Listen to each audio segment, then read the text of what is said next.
நிறைய சாட்சி சொல்லிக்கிட்டே போகலாம். எல்லாம் கர்த்தருடைய கிருபை தான். நம்முடைய கரங்களில் வேதத்தை எடுத்துக்கொள்வோம். நாம் அனைவரும் ஜெபிக்கலாம். பரலோக பிதாவே, சர்வ வல்லமுள்ள தேவனே, உயிர்த்தெழுந்த தேவனே, உம்மை துதிக்கிறோம், உம்மை ஸ்தோத்திரிக்கிறோம். இந்த வார்த்தைகள் மூலமாக எங்களோடு கூட பேசுங்க, எங்களை உடைங்க, எங்களை உருவாக்குங்க. ஆண்டவரே இயேசப்பா, என்னையும் மறைத்து கொள்ளுங்க. உண்மையே நாங்கள் பார்க்க எங்களுக்கு உதவி செய்யுங்க. இயேசுவின் நாமத்தினாலே வேண்டிக் கொள்கிறேன் பிதாவே, ஆமேன். நான் ஓசன்னாக்கு அப்புறம் என்ன ஆனது, அந்த ஒரு வாரம், அந்த 4 நாட்கள் என்ன ஆனதுன்னு சொல்லி 3 நாட்களும் 3 பாயிண்ட்டை வச்சு ரொம்ப அருமையாக உங்களுக்கு நான் சொல்லி கொடுத்தேன். எல்லாருக்குமே அது புதுசாகவே இருந்துச்சு. அந்த 4 நாட்களில் என்ன ஆனது என்று சொல்லி நான் அதை பேசி கொண்டிருந்தேன். அதுக்கப்புறம் பெரிய வியாழன், அப்புறம் வெள்ளிக்கிழமை, அப்புறம் ஞாயிற்றுக்கிழமை வந்துருச்சு. ஈஸ்டர் முடிந்தது.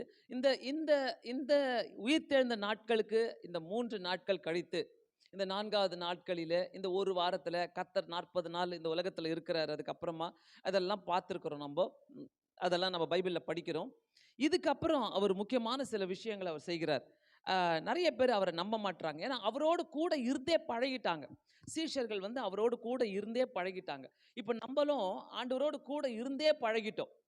இது நம்மளுக்கு ஒரு ரொட்டீன் ஆயிடுச்சு. ஐயோ ஜெபிக்கணும், ஐயோ பைபிள் வாசிக்கணும், ஐயோ நம்ம ஆண்டவருக்கு பயப்படணும், ஆலயத்துக்கு போகணும் அப்படின்னு பயம் இருக்கிறவங்க மட்டும்தான் நம்ம இதை செஞ்சுக்கிட்டே இருப்போம் ரொட்டீனா. ஸோ இந்த சீஷர்களுக்கு ஆண்டவர் அந்த கல்லறைக்குள்ளே போகிற வரைக்கும் அவர் கூடவே இருந்தவங்க இருந்து அப்படியே பழகிட்டாங்க. ஆண்டவர் நிறைய தீர்க்க தரிசனம் சொல்லப்பட்டிருக்குது. ஆண்டவர் உயிர் தேழ போகிறாரு, ஆண்டவர் உயிர் தேழுவார்னு சொல்லிட்டு நிறைய தீர்க்க தரிசனங்கள் வேதத்தில் சொல்லப்படுகிறது. மோசே காலத்திலிருந்து சொல்லப்படுகிறது. ஆனால் அதையும் அவங்க நம்பல. அதுக்கப்புறமா என்னென்ன நடக்குதுன்னு சொல்லிட்டு நம்ம பார்க்கலாம். அந்த உயிர் தெழுந்துட்ட பிறகு இன்னும் நல்லா நடக்குது. எடுத்துக்கொள்வோம். லூக்கா 24வது அதிகாரம், லூக்கா 24வது அதிகாரம் 13வது வசனத்திலிருந்து நம்ம எடுக்கலாம்.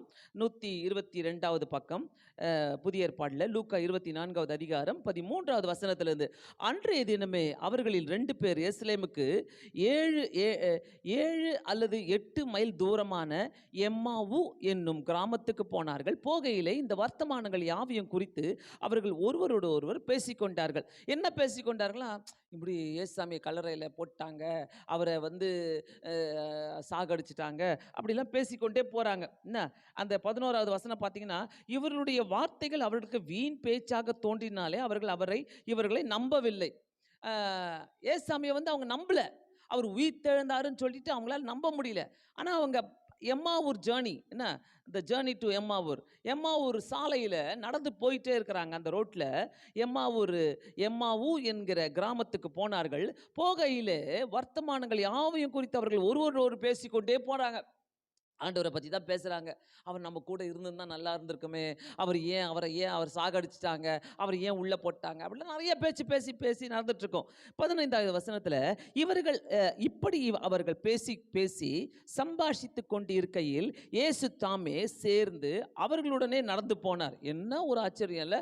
அந்த இடத்துல பார்த்தீங்கன்னா எம்மாவூருக்கு போகும்போது அவங்க பேசி கொண்டிருக்கிற சம்பாஷணையில் இயேசுவும் கூட சேர்ந்து நடந்து போனார். அவர்களுடனே நடந்து போனார். மறந்துடாதீங்க, என்னைக்குமே மறக்காதீங்க. என்னைக்குன்னா நீங்கள் ஆண்டவரை பற்றி பேசிட்டு இருக்கிறீங்கன்னா, ஆண்டவரை பற்றி நினைக்கிறீங்கனாக்கா உங்கள் கூட அவர் நிற்பார். நான் என்றைக்குமே எங்கள் டெரஸில் போயிட்டு நான் வாக்கிங் பண்ணும்போது நான் ஆண்டவரோடு கூட நிறைய பேசிக்கிட்டே இருப்பேன். அப்போ நான் சொல்லுவேன் ஆண்டவர்கிட்ட, ஆண்டவர் நீங்கள் மேலேருந்து மட்டும் பார்க்கல, you are walking with me, ஆண்டவர் நீங்கள் என் கூட நடந்துட்டு வரீங்க அப்படின்ட்டு நான் பேசுவேன். ஸோ இந்த சம்பாஷணை நீங்கள் மறக்கவே மறக்காதீங்க. அவங்க சம்பாஷித்து பேசி கொண்டு போய் கொண்டிருக்கிறீர்களே, இயேசு தாமே சேர்ந்து அவர்களுடனே கூட நடந்து போனார். ஆமென். நான் சொல்கிறேன், இந்த வார்த்தை ரொம்ப ரொம்ப முக்கியம். எங்க எப்போ ஆண்டவரை பற்றி நீங்கள் பேசுகிறீங்களோ, ஆண்டவரை குறித்து நீங்கள் யோசிக்கிறீங்களோ, அங்கே அவர் ப்ரெசன்ட், அங்கே அவர் இருப்பார். ஆமென். வீட்டில் கூட நிறையா சம்பாஷணைகள் நம்ம செய்கிறோம், நிறைய பேச்சுக்கள் பேசுகிறோம். நான் சொல்கிறேன், வீணான பேச்சை பேசி நம்ம ஒன்றும் ஜெயிக்க போகிறதே கிடையாது. நம்மளே மண்டையை உடைச்சி நம்மளே எல்லாத்தையும் யோசித்து இது எப்படி அது எப்படின்னு பேசு நம்ம. ஆனால் இயேசுவை பற்றி பேசுங்களேன். இயேசுவை பற்றி பேசும்போது அவர் அங்கே இருப்பார். அவர் சமாதானத்தை தருவார்.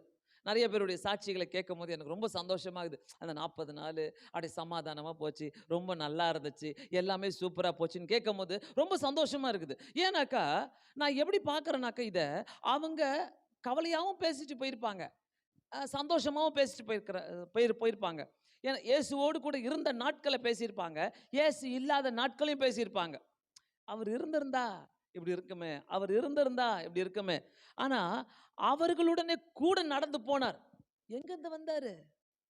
அத நான் சொல்றேன். நீ இயேசுவை பத்தி பேசு, இயேசு கூட நட, இயேசுவோடு கூட சம்பாஷித்து கொண்டே இருங்க. எந்த கவலைக்கும் அங்க இடமே கிடையாது. நிறைய நேரங்களில் நம்ம நினைக்கிற காரியம் அப்படிதான். நம்ம வந்து நம்மளே செய்யணும், நம்மளே ஏத்துக்கணும், நம்மளே யோசிக்கணும், நம்மளே பண்ணணும். கர்த்தர் ஒருத்தர் இருக்கிறாருன்னு சொல்லுங்க. என்னைக்குமே இயேசு ஒருத்தர் இருக்கிறாரு, இயேசு ஒருத்தர் இருக்கிறாரு, இயேசு. அவர் வந்து எப்படின்னா ரொம்ப பொசசிவ் காட்.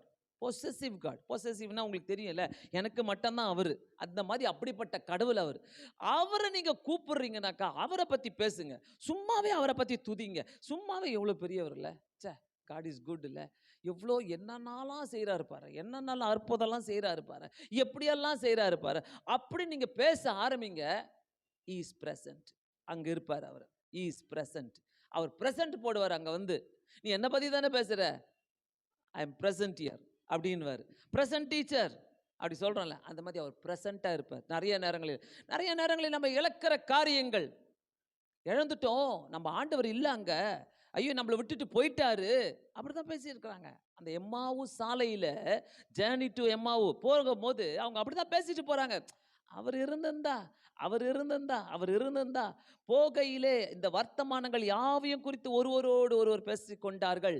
எந்த வர்த்தமானங்கள்? இயேசு இல்லையே, இயேசு இருந்தாரு, அப்படி செஞ்சாரு, இப்படி செஞ்சாரு. நான் சொல்றேன், ஒவ்வொரு சூழ்நிலையிலும் இயேசுவை கொண்டு வாங்க. ஒவ்வொரு சூழ்நிலையிலும், குடும்பத்துல, வாழ்க்கையில, நீ எந்த சூழ்நிலையில் இருந்தாலும் இயேசுவை கொண்டு வாங்க. நானும் பாஸ்டரும் நான் நினைக்கிறேன் செவ்வாய்க்கிழமை தான் நினைக்கிறேன், எஸ், முந்தா நேத்தோ நினைக்கிறேன், திங்கக்கிழமை எஸ், 1ஆம் தேதி முடிச்சுட்டு ரொம்ப டயர்டாக இருந்தது, கால்லாம் வலிக்குது. இந்த ஏதோ வாங்குறதுக்காக ஒரு மால்குள்ளே போனோம். இப்போ இந்த மசாஜர் இருக்கும்ல, மசாஜ் பண்ணுவாங்கல்ல, பாஸ்டர் சொன்னார் கொஞ்சம் மசாஜ் பண்ணிக்கலாம், காலை வலிக்குது அப்படின்னாரு. சரின்ட்டு 2 பேரும் அப்படியே ரிலாக்ஸ்டாக ஒரு 10 நிமிஷம் அப்படியே படுத்துட்டோம். அதில் காலை மசாஜ் பண்ணிகிட்டே இருந்தாங்க. அந்த மசாஜ் பண்ண அந்த லேடி வந்து என்கிட்ட பேச வந்தாங்க. மேடம், நீங்கள் மலேசியாவா? இல்லைம்மா, சென்னை தான். மேடம், நீங்கள் ஸ்ரீலங்காவா? இல்லைம்மா, சென்னை தான். மேடம், நீங்கள் பாஷையை மாற்றிக்கினீங்களா? இல்லைம்மா, நான் சென்னை தான்மா. சென்னை தான் நான் சொல்லினே இருக்கிறேன், நம்பவே மாட்டுறாங்க. இல்லை மேடம், நீங்கள் மலேசியன் மாதிரி பேசுகிறீங்க. ஒரு இல்லைம்மா, பக்கா சென்னை பாஷை பேசுகிறேம்மா நான் அப்படின்னு. நான் கொஞ்ச நேரம் கழிச்சு, இல்லை மேடம், நீங்கள் ஸ்ரீலங்கன் மாதிரி பேசுகிறீங்க அப்படின்னாங்க. எனக்கா என்னடா இது போட்டு வாங்குறாங்களே, இப்படி என்ன போட்டு வாங்குறாங்களே, நான் என்ன பொய் சொல்கிறது இவங்கள்ட்ட, ஆமான்னு சொல்கிறதா, இல்லை சொல்ல. இல்லைம்மா, நான் சென்னை தான்மா, பக்கா என் பாஷையை பார்த்தா தெரியல, சென்னை பாஷை பேசுகிறேன் நான் அப்படின்னு. அப்படியா, அப்படி சொன்னேன். நீ எந்த ஊருமா? நான் வந்து இந்த ஊர், நான் அப்படி அந்த ஊர் சொன்னாங்க. சொல்லிட்ட உடனே அப்புறம் அப்படியே பேச ஆரம்பித்தேன். பேச என்னம்மா இங்கே இந்த ஊரில் வந்திருக்கிற? ஆமாம், இங்கே வந்து நான் ஒரு வேலைக்காக வந்தேன், ஆனால் அந்த வேலை கிடைக்கல, ரொம்ப டிப்ரெஷனுக்குள்ளே போயிட்டேன். அதனால் சரி இந்த வேலையாச்சும் கிடைக்கட்டுமேன்னு சொல்லிட்டு நான் இந்த வேலைக்கு வந்துட்டேன். அந்த வேலை தான் அந்த அந்த அந்த இன்சார்ஜாக இருக்கிறாங்க, அந்த என்ன சொல்லுவாங்க, அந்த சேர், அந்த மசாஜ் சேருக்கு இன்சார்ஜாக இருக்கிறாங்க. ஸோ அவங்க அப்படியே சொல்லி கொடுக்க, என்ன படிச்சிருக்கிறீங்க? எம்எஸ்சி பிஎட் படிச்சிருக்கிறேன் நான் அப்படின்னாங்க. ஏன் எம்எஸ்சி பிஎட் படிச்சு வேலைக்கு போய் இந்த வேலையில் இருக்கிறீங்க? இல்லை மேடம், வீட்டில் சொல்லுவாங்களே நல்லா படி நல்லா படின்னு, சும்மா டிகிரிக்காக எல்லாத்தையும் படித்து வச்சுக்கிட்டேன் நான். எம்எஸ்சி பிஎட் சும்மா ஆகும் என்ன, டிகிரிக்காக படித்து வச்சுக்கிட்டாங்களாம். படித்து வச்சுக்கிட்டேன் நான். அப்புறம் இங்கே வந்து அப்படியே கல்யாணம் ஆயிடுச்சு, டிப்ரெஷனுக்குள்ளே போயிட்டேன் நான், அதனால் இந்த வேலையை அப்படியே கண்டினியூ பண்ணிட்டேன். டிப்ரெஷனுக்குள்ளே போயிட்டீங்களா? அப்படி எதுக்கு அப்படின்னா, சரி அது முடிஞ்ச உடனே நான் ஏஞ்சி வந்து நின்றுக்கிட்டு அவங்க மேலே கையை போட்டு, வாழ்க்கையில் வந்து என்றைக்குமே நீ டிப்ரெஷனுக்குள்ளே போகாதம்மா, ஒரு கடவுள் இருக்கிறாரு, அவரை மட்டும் ஞாபகம் வச்சுக்கோ, அந்த கடவுள் வந்து அந்த டிப்ரெஷன்லாம் எடுத்து போடுவார், அந்த கடவுளுக்கு எல்லாமே தெரியும். டிப்ரெஷன் நம்ம போயிட்டா அதுக்கப்புறம் பதிலே கிடையாது, அதனால் போகாதீங்க, டிப்ரெஷனுக்குள்ளே போகாதீங்கன்னு சொல்லிட்டு அவ்வளோதான் பேசினேன். கட கட கட கட கட கட கடன்னு அழுதாங்க பாருங்க. அப்படியே அழ ஆரம்பிச்சாங்க. யாரு, இன்னா, ஏது ஒன்றும் தெரியாது. கட கட கட கடன்னு அழுகுறாங்க. அப்படியே அழுகுறாங்க. பாஸ்டர் போய் அப்படி ஓரமாக ஒதுங்கி நின்றுக்கிட்டாரு. அங்கே இருக்கிற அந்த வாட்ச்மேன் லேடிலாம் வந்து, வாட்ச்வுமன் லேடிலாம் வந்து அப்படியே பார்க்குறாங்க, ஷாக்காக பார்க்குறாங்க. போகிற வரவங்களாம் பார்க்குறாங்க, என்னடா நான் தான் அழ வச்சுட்டனோ என்னமோ அப்படின்ட்டு. நான் சொன்னேன், அழாதம்மா அவங்களால நிறுத்தவே முடியல, அப்படி அழுகுறாங்க. அப்புறம் நான் ஸ்லோவாக கேட்டேன், எந்த கடவுளம்மா நீ கும்பிடுற? எந்த கடவுள்கிட்ட நீ வர? நான் எப்போவுமே ஜீசஸை தான் கும்பிடுவேன். பொட்டு மட்டும் இங்கேருந்து இவ்வளோ தூரம் வச்சுருக்கிறாங்க, என்ன வரிசையே வச்சுருக்கிறாங்க. ஜீசஸை தான் கும்பிடுவேன், இந்த சர்ச்சுக்கு போகிறேன் அப்படிலாம் சொன்னாங்க. அப்படியா? அப்போது நீ பொருத்தனை பண்ணி ஜெபம் பண்ணு, உனக்கு கர்த்தர் வந்து நீ கேட்குற வேலையை தருவார். கொஞ்ச நேரம் தான் பேசினேன், என்னால் அந்த இடத்த விட்டு போகவே முடியல. நம்ம மேலே இருக்கிற நீ இயேசுவை பற்றி என்னைக்குன்னா பேசிக்கொண்டே இருக்கிறேன்னு அங்கே இருப்பார் கர்த்தர். எனக்கு ஆச்சரியமாயிடுச்சு. அவ்வளோ பெரிய மால்ல யாரும் இல்லையா அவங்களுக்கு ஆண்டவரை பற்றி சொல்ல? எத்தனையோ பேர் போகிறாங்க, 1000 பேர் போகிறாங்க, 1000 பேர் வராங்க அந்த மாலில். ஆண்டவரை என்ன கொண்டு போயிட்டு அந்த அந்த மகளை அழ வச்சுக்கிறீங்களே, என்ன ஆண்டவரே, என்ன ஆண்டவரேன்னு கேட்டால் எனக்கு ஒரு மாதிரி ஆயிடுச்சு. எனக்கு கொஞ்ச நேரத்தில் என்னடா இது இவங்க இப்படி அழுகுறாங்களே அப்படின்ட்டு ரொம்ப ஒரு மாதிரி. அதுக்கப்புறம் பார்த்தீங்கன்னா நான் சொன்னேன், ஆண்டவரை விடாதம்மா, நீ செய், நீ வந்து அவரை நம்பு. இல்லை மேடம், அவரை தான் நான் நம்புவேன், நான் வந்து மனசுக்குள்ளே நான் இந்து தான், ஆனாலும் அவரை தான் நான் நம்புகிறேன் அப்படின்னாங்க. ரொம்ப சந்தோஷமாக இருந்துச்சு. அந்த இடத்துல கர்த்தர் வந்து அந்த அந்த அந்த ஒரு அந்த ஒரு அந்த இடத்துல நம்மளை கொண்டு பேச வச்சாரு அப்படின்ட்டு. உங்கள் மனசில் எவ்வளோக்கு எவ்வளோ அவர் இருக்கிறாரோ அவளைக்கு அவ்வளோ நீங்கள் ஆண்டவரால் எடுத்து உபயோகப்படுத்தப்படுவீங்க. உண்மையாக சொல்கிறேன், ஆண்டவரால் எடுத்து உபயோகப்படுத்தப்படும், அதுதான் ரொம்ப முக்கியமே. அப்படியே வாங்க, டைம் ஆகுது. இப்படி அவர்கள் பேசி சம்பாஷித்து கொண்டு இயேசு தாமியும் சேர்ந்து அவர்களுடைய கூட நடந்து போனார்.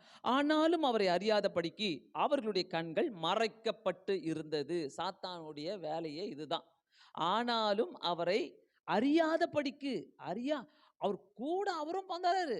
நம்ம கூட யாருன்னா நடந்து வந்தா, 2 பேர் நடந்து போறோம், கூட யாருன்னா நடந்து வந்தா என்ன கேட்போம்? நீங்க யாருங்க, எங்கேருந்து வரீங்க அப்படி கேட்போமா இல்லையா? அதையும் அவங்க கேட்காம, அவங்க கண்கள் எப்படி இருந்துதான், மறைக்கப்பட்டு இருந்தது. நிறைய நேரங்களில் நம்ம நினச்சிக்கிற காரியங்கள் என்ன தெரியுமா, நம்ம எப்படி தெரியுமா நினச்சோம், ஏசப்பா தான் போயிட்டாரே, எங்கேருந்து அவர் பார்க்குறாரு, மேலே இருந்துங்க என்னை எப்படி பார்ப்பாரு? நிறைய பேருக்கு இந்த கேள்வி. யாருமே இல்லையே, யாருமே இல்லையே, யாருமே இல்லையே, எங்க யாரு இருக்கிறா, ஒருத்தரும் இல்லையே. கண்கள் மறைக்கப்பட்டு இருக்கிறது. அவர் பார்த்துட்டே தான் இருக்கிறாரு. அவர் அற்புதம் செய்யணும்னாக்கா நீ ரெடியா இருக்கிறியா? உன்னுடைய கண்கள் அவரை பார்த்து கொண்டு இருக்கிறதா? உன்னுடைய காதுகள் அவருடைய அவருடைய வார்த்தையை கேட்டுக்கொண்டு இருக்கிறதா? கேட்டுக்கொண்டிருந்தால் என்ன நடக்கும்னாக்கா, இங்க நம்மளுடைய கண்கள் மறைக்கப்படாது, மறைக்கப்படாது. அவர்களுடைய கண்கள் அவரை அறியாதபடிக்கு மறைக்கப்பட்டு இருந்ததாம். ரொம்ப டேஞ்சரான வார்த்தை இது, ரொம்ப டேஞ்சரான வார்த்தை. உண்மையாக சொல்வேன், அவர் இருந்தும் அவருடைய அடையாளத்தை அவர்கள் மறந்தார்கள். இயேசு இருக்கும்போது நான் தான் ஏன் ஹீரோ, அவர் எல்லாரும் முன்னாடி போறாரு பார், அவர்கிட்ட கேளுங்க, அவர் எல்லாத்தையும் செய்வார். பின்னாடி யாருன்னா ஒருத்தர் தானே பெரிய ஆட்கள் பின்னாடி போறோன்னா நமக்கு ரொம்ப குஷி இல்லை? எப்பவுமே ரொம்ப சந்தோஷம். ரொம்ப அவங்க பெருமையாக போகிறாங்களோ இல்லையோ, நம்ம பெருமையாக போவோம், ஏன்னா நம்ம பெரிய ஆட்கள் கூட போகிறோம்னு சொல்லிட்டு. அந்த மாதிரி ஒரு பெருமை இருக்கும். அந்த மாதிரி தான் இருந்தாங்க சீஷர்கள். சீஷர்கள்னா அவர் பார்த்துப்பார் எல்லாத்தையும், அவர் எல்லாத்தையும் செஞ்சிருவார். நம்ம அப்படியே பிஸ்தா மாதிரி பின்னாடி போகலாம், அவங்களுக்கு கிடைக்கிற ஆசீர்வாதத்தை நம்மளும் வாங்கிக்கலாம். நல்லா கேட்டுக்கங்க, இந்த இடத்துல எப்படி நடக்குதுன்னா, இந்த இடத்துல அவர்கள் அறியாதபடிக்கு அவர்கள் மறைக்கப்பட்டு இருந்தார்கள். அவர்களுடைய கண்கள் மறைக்கப்பட்டு இருந்தது. நல்ல தெளிவா இருக்கணும். அதாவது அவருடைய அடையாளத்தையே மறந்துட்டாங்க அவங்க. அவர் எத்தனை நாள், வெள்ளிக்கிழமை, சனிக்கிழமை, ஞாயிற்றுக்கிழமை வந்துட்டார். நாட் ஈவன் 3 நாள் கம்ப்ளீட்டாக கூட ஆகல. ஆனால் பேருக்கு தான் 3 நாள் உடைய, ஆனால் ஒன்றுமே இல்லை. அதுக்குள்ள அவருடைய அடையாளத்தையே மறந்துட்டாங்க. எத்தனை பேர் ஆண்டவர் உயிர்த்தெழுந்த 4 நாள் ஆகுது, 3 நாள் ஆகுது, மறந்துட்டோம், அடையாளத்தை மறந்துட்டோம். ஏன்னா ரொம்ப பிஸி இல்லை. 40 days நல்லா முடித்தோம், நல்லா போச்சு, ஈஸ்டர் எல்லாம் முடிஞ்சிச்சு. கொஞ்சம் mentally rest, physically rest, spiritually rest, அப்படி இருக்கிறோம்ல நம்ம எடுத்துப்போம். ஏன்னா எல்லாமே சூப்பராக போச்சே, அப்புறமா கஷ்டம் வரும்போது பார்த்துக்கலாம். அவருடைய அடையாளத்தையே அவர்கள் மறந்தார்கள். நல்லா ஞாபகம் வச்சுக்கோங்க, இந்த மாதிரி சூழ்நிலைகள் நிறைய வரும். நம்மளுடைய கஷ்டங்களில், நம்முடைய துன்பங்களில் இந்த மாதிரி சூழ்நிலைகள் நிறைய வரும். அவருடைய அடையாளத்தையே நம்ம மறந்து விடுவோம். நம்மளுடைய கண்கள் குருடாகிடும், என்ன பண்ணுறதுனே தெரியாது. அப்பொழுது அவர் அவர்களை நோக்கி, நீங்கள் துக்கம் உள்ளவர்களாய் வழி நடந்து ஒருவருக்கு ஒருவர் சொல்லிக் கொள்கிற காரியங்கள் என்னவென்று கேட்டார். கேட்குறாரு பாருங்களேன், துக்கமாக என்ன பேசிட்டு இருக்கிறீங்க? துக்கமா என்ன பேசிட்டு இருக்கிறீங்க? ஏசு கூட இருக்கிறாருன்னு தெரிஞ்ச துக்கமா பேசிட்டு இருக்கிறோம்ல நம்ம நிறைய நேரங்களில. ஏசு பார்த்து பாருன்னு சொல்லுகிற விஷயம் வேற. ஆனா துக்கமா நான் என்ன செய்வேன் என்று சொல்லுகிற விஷயம் வேற. ரெண்டுத்துக்கும் நிறைய வித்தியாசங்கள் இருக்கு. ஏசு பார்த்துக் கொள்வார் என்னுடைய காரியத்தை அப்படி சொல்றது வேற. இல்ல நம்ம என்ன பண்றது? இப்படி போலாமா? அப்படி போலாமா? இதை எடுக்கலாமா? அதை எடுக்கலாமா? இதை செய்யலாமா? அதை பண்ணலாமா? சொல்றது வேற. நல்லா தெரிஞ்சுக்கங்க. இந்த சூழ்நிலையில ஆண்டவரே கேட்கிறாரு, வழி நடத்த ஒருவருக்கு ஒரு சொல்லிக் கொள்கிற காரியங்கள் என்னவென்று கேட்ட, என்னதான்யா பேசுறீங்க நீங்க 2 பேரும் சேர்ந்துக்கிட்டு? எம்மாவூர் ஜர்னி டு எம்மாவூர். என்ன எம்மாவூர் போற வழியில நீங்க என்னதான்யா பேசுறீங்க? 2 பேரும் சேர்ந்துக்கிட்டு கேட்கிற. அவர்களில் ஒருவனாகிய கிலோயோப்பா என்பவன் பிரதியுத்தரமாக, இந்நாட்களிலே எருசலேமில் நடந்தவைகளை அறியாதபடிக்கு நீர் அந்நியராய் இருக்கிறீரோ என்றார். உனக்கு ஒண்ணுமே ஏசாமி கிட்டே சொல்றோம், எருசலேமில் என்ன நடந்ததுன்னு நீரே உமக்கே தெரியாது, நீர் அந்நியராய் இருக்கிறீரே. சில நேரங்களில ஆண்டவருடைய அடையாளத்தை கண்டுபிடிக்காம இருக்கிறோம். நம்முடைய கஷ்டங்களில சில நேரங்களில அவரை அந்நியராகவும் நம்ம பார்க்கிறோம். ரொம்ப ஜாக்கிரதையா இருக்கணும். ரொம்ப இதை நான் யோசித்து கொண்டே இருக்கும் போது என் மனசுல வந்தது யார் தெரியுமா? யோனா. யோனா கீழ்ப்படியாம ஓடுறாரு பாருங்க. தர்ஷீஸுக்கு போ, நினிவேக்கு போன்றாரு. அவர் தர்ஷீஸுக்கு ஓடுறாரு. தனக்குள்ள ஒரு பயம், ஐயோ அங்க போயிட்டா என்னை அடிச்சிடுவாங்களோ, என்னை ஏதாவது பண்ணிடுவாங்களோ, நான் ஏதாவது ஆகிடுமோ எனக்கு. தனக்குள்ள பெரிய பயங்கள். அதே மாதிரி தான் இவங்களுக்குள்ள இருக்கிற பயத்தை காட்டாம அவர் அந்நியரு, கூடவே இருக்கிறவருடைய அடையாளத்தை கண்டுபிடிக்காம இருக்கிறாங்க. எல்லாத்தையும் செஞ்சுட்டு இருக்கிறாங்க. அந்நியரா இருக்கிறீரோ என்றான். அவர் எவைகள் என்றார். ஏசாமி சும்மா உள்ள ஆண்டவரும் இயேசுவும் கூட போறாரு. எவைகள் என்றார். அதற்கு அவர்கள் நசரேயனாகிய இயேசுவை குறித்தவைகளே. அவர்கிட்ட சொல்றாங்களே, அது நசரேயனாகிய இயேசுவை குறித்தவைகளே. அவர் கூட தான் போறாங்க, அவர் கூட தான் நடக்கிறாங்க.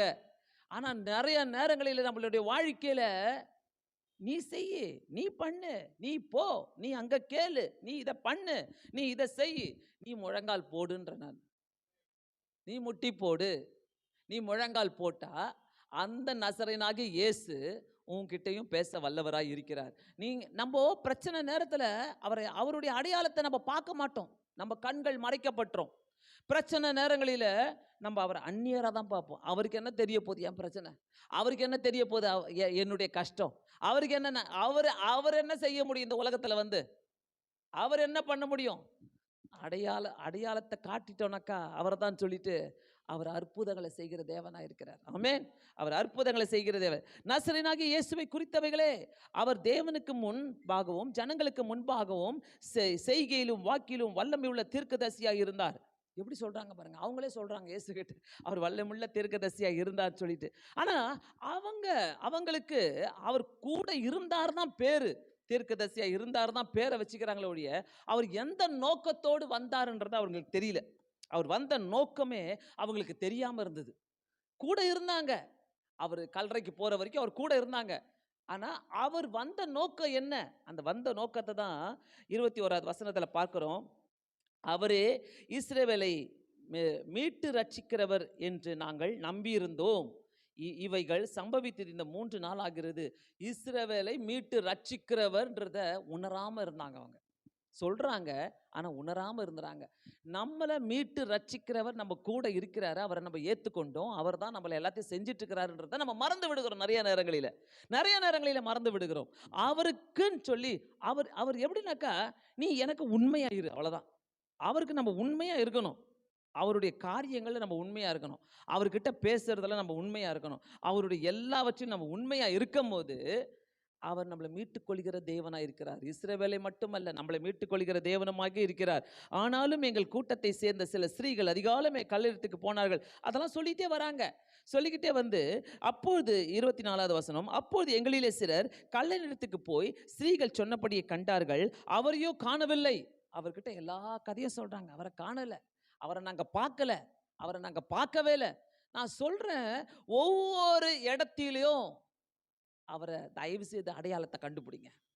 அவர் கூட இருக்கிறாரு, அவர் கூட இருக்கிறாரு. ஆண்டவரே நீங்க கூட இருக்கிறீங்க, நீங்க கூட இருக்கிறீங்க, நீங்க என்ன செய்வீங்க தெரியும், நீங்க கூட இருக்கிறீங்க ஆண்டவரே சொல்லும் போது அவர் நமக்காக பேசுகிற தேவனா இருக்கிறார். அவர் வந்த நோக்கமே மீட்டெடுக்க தான் வந்திருக்கிறாரு. நம்மளுடைய கண்கள் மறைக்கப்படாமல் இருக்கும் நம்முடைய கஷ்டங்களில். 25வது வசனம், அப்பொழுது அவர் அவர்களை நோக்கி, தீர்க்கதரிசிகள் சொன்ன யாவையும் விசுவாசிக்கிறதற்கு புத்தி இல்லாத மந்த இருதயம் உள்ளவர்களேன்னு கூப்பிடுறாரு பாரு. கடைசியில் ஆண்டவர் எப்படி கூப்பிடுறாரு? புத்தி இல்லாத மந்த இருதயம். மந்த இருதயம் தாங்க நம்மள அற்புதத்தை காண வைக்க மாட்டுது. மந்த இருதயம்.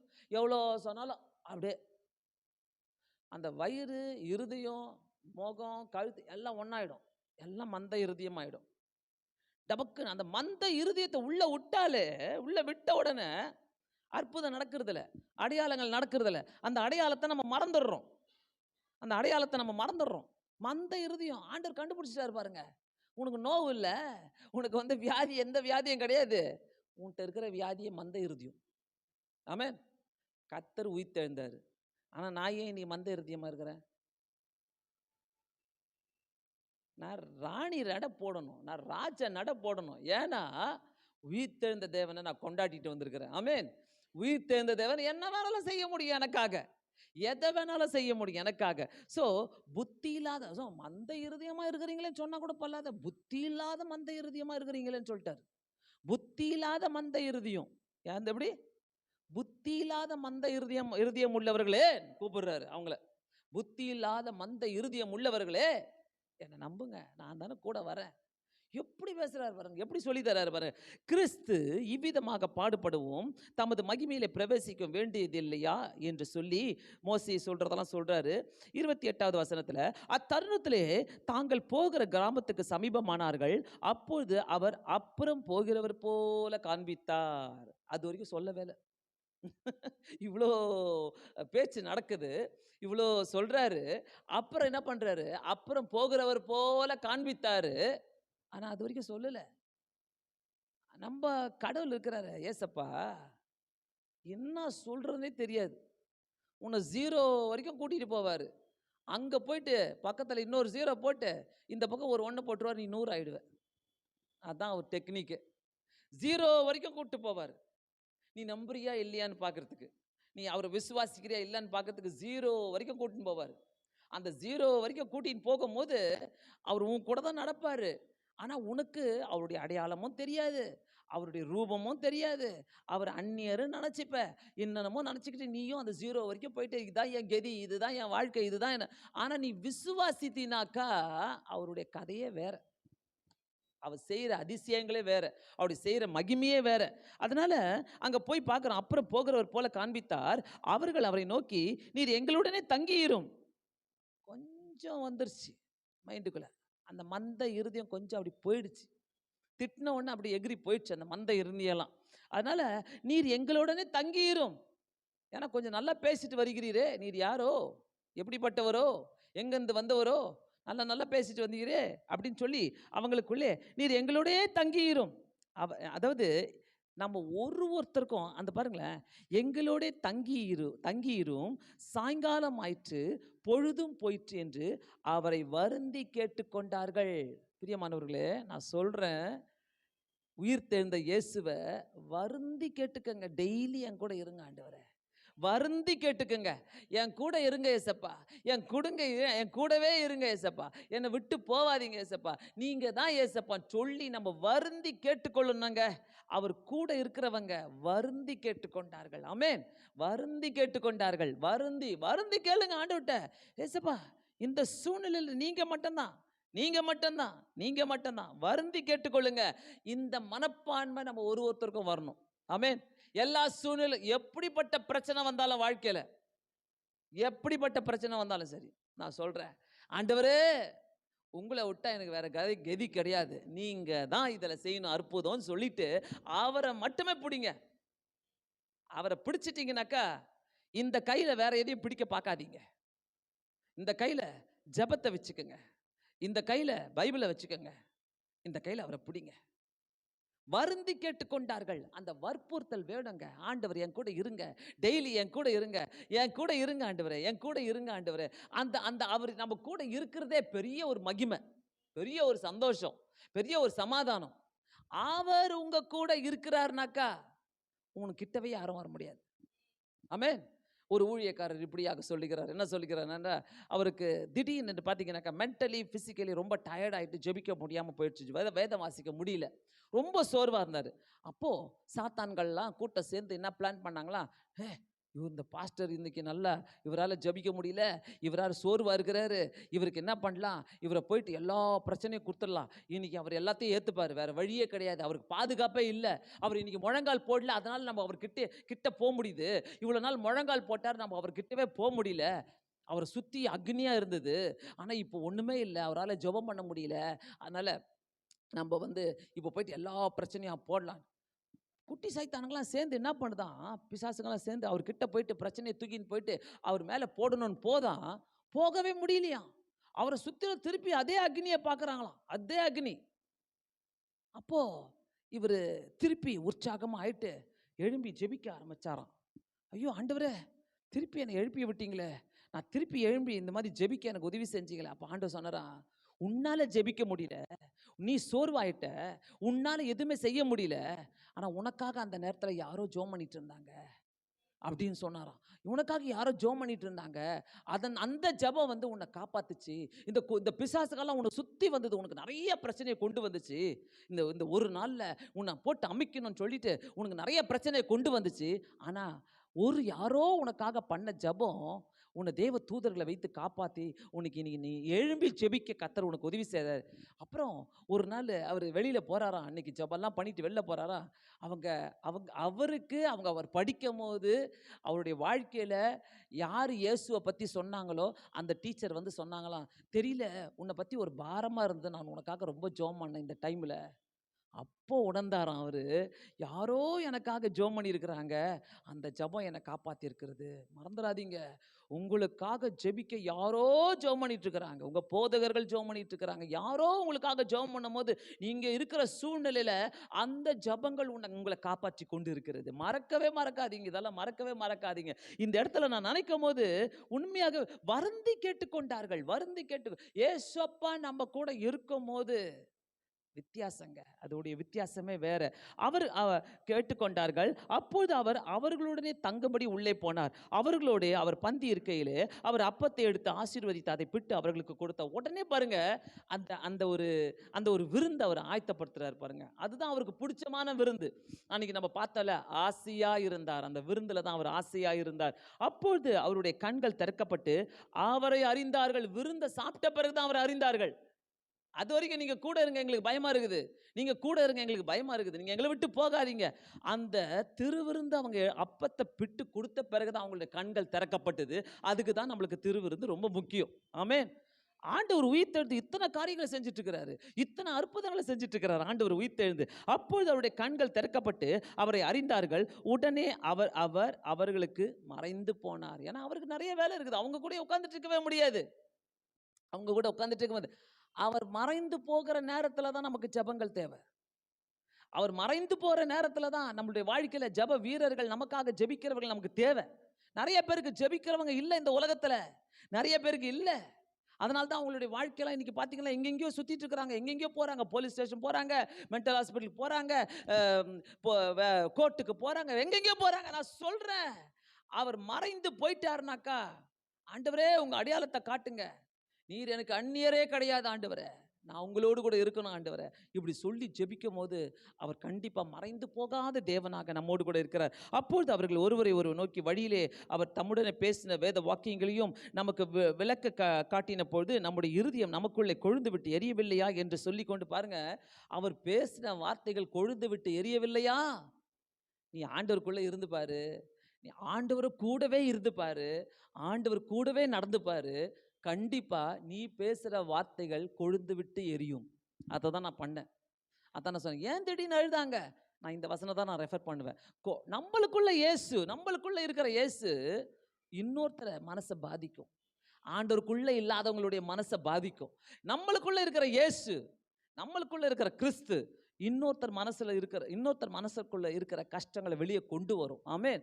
நம்மலாம் எப்படி இருப்போம்னாக்கா, ஒரு ஸ்பாஞ்ச் மாதிரி, நம்ம ஒரு ஸ்பாஞ்ச் மாதிரி. ஆண்டோடைய ரத்தம் நம்ம கிட்ட இருக்குதுன்னா, அந்த ரத்தம் ஸ்பாஞ்ச் மாதிரி அவங்க மேலே போட்ட உடனே அந்த பாவத்தையும் அந்த கவலையும் அவங்களுடைய கஷ்டத்தையும் அப்படியே இழுத்துரும். ஆமென். நம்ம கிட்ட இருக்கிற இயேசு அப்படிதான் இருக்கணுங்க. நம்ம கிட்ட இருக்கிற இயேசு, இந்த இயேசுவை நம்ம விடவே கூட, நம்மளை கொண்டு வந்து ஆண்டவர் உற்சாகப்படுத்தி கொண்டு இருக்கிறாரு. ஏன்னா நம்ம நினைச்சோம் எல்லாம் 40 நாள் முடிஞ்சிச்சு, அது முடிஞ்சிச்சு, உயிர்த்தெழுதல் முடிஞ்சிச்சு, எல்லாமே முடிஞ்சிச்சு. இல்ல, அவர் மறைந்து போகவில்லை. அவர் அந்நியரே கிடையாது. அவர் இன்னைக்கும் அற்புதங்களை செய்து கொண்டே இருக்கிற தேவனாய் இருக்கிறார். அந்நேரமே எழுந்திருந்து எருசலேமுக்கு திரும்பி போய் 11 பேரும் அவரோடு இருந்தவர்களும் கூடியிருக்க கண்டு, கர்த்தர் மெய்யாகவே உயிர்த்தெழுந்து சீமோனுக்கு தரிசனமானார் என்று அவர்கள் சொல்ல கேட்டு, வழியிலே நடந்தவைகளையும் அவர் அப்பத்தை பிட்கையிலே அவரை அறிந்து கொண்டதையும் விவரித்து சொன்னார்கள். இவைகளை குறித்து அவர்கள் பேசிக் கொண்டிருக்கல, இயேசு தாமே அவர்கள் நடுவிலே நின்று உங்களுக்கு சமாதானம் என்றார். வேற வழியே இல்லை. சமாதானம் வேணுமா? அந்த இயேசு வேணும். அல்லேலூயா.